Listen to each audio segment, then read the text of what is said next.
something better there somewhere for me. And maybe I only considered these because there was, there's just like, there seemed to be nothing else, which is not true. Yeah, it's that aspect. So tell me, I mean, where are you most at home then? Are you generally, is your preference for writing or being on stage or being with clients? I mean, do you have a preferred zone of genius for you?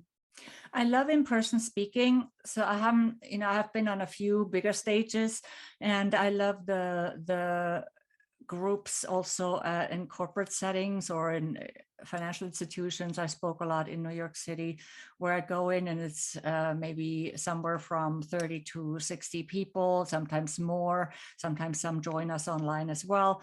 That's also where I most easily get clients from indirectly.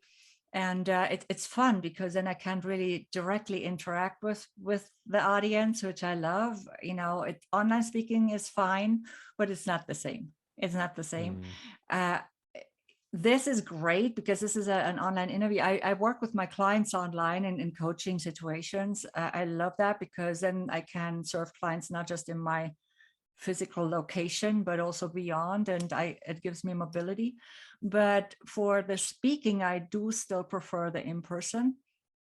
And now, of course, because we haven't done it in a while, it's a little bit, it creates a little bit of nervous energy again, but then I have the tools in my book to use to mitigate that. And also because, of course, we need to change our content. The world has changed, and I don't want to just bring the same content necessarily that I brought before. So I have to adapt. I also adapt it to my audience a little bit every time, but I do like to do my signature talk. And when it's online, usually a lot of companies, because the setting is different and because I want a specific topic, they have you do a presentation, which I can do. I have no problem creating a presentation. But I feel like the most powerful moment for me is when I'm there with my signature talk and I really share ideas that are me. Yes, and that I don't have to adapt to a topic by somebody else. And of course, I could convince them, that this is a better topic, but it's also different when you're standing up than, in front of an audience and can make it interactive, and people don't multitask, because now people are so used to, in corporations, to multitask when they are in online trainings or speaking. And so, they just automatically do that, and they're not even on camera, so it's much harder to engage them right away. They might even miss the beginning because they have it on silent or whatever, on muted. You don't know, because they have never experienced me. I don't know what they have experienced before, right? So even when you do a really good job, you might encounter those challenges. So I really love the in-person speaking. I like the writing.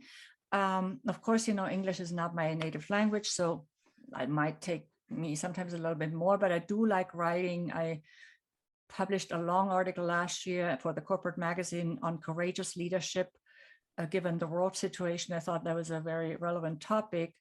And I definitely want to write a new book about all my adventures, because when I tell my adventures, people always say you have to write a book about them.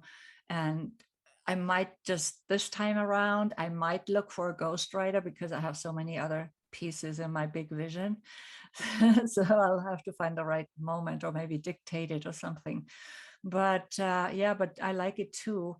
So I can't really, I love the coaching when we're in the session. But you also have to do the other pieces of the business, so it's just not going away. You also have to do all the, the marketing and that.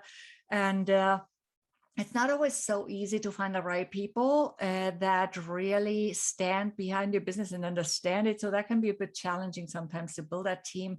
But I do have a VA who helps me with some of it. But of course, there's still other pieces that I have to do. If I only could do those other fun pieces, that would be ideal, of course, wouldn't be all like, that's it. yeah.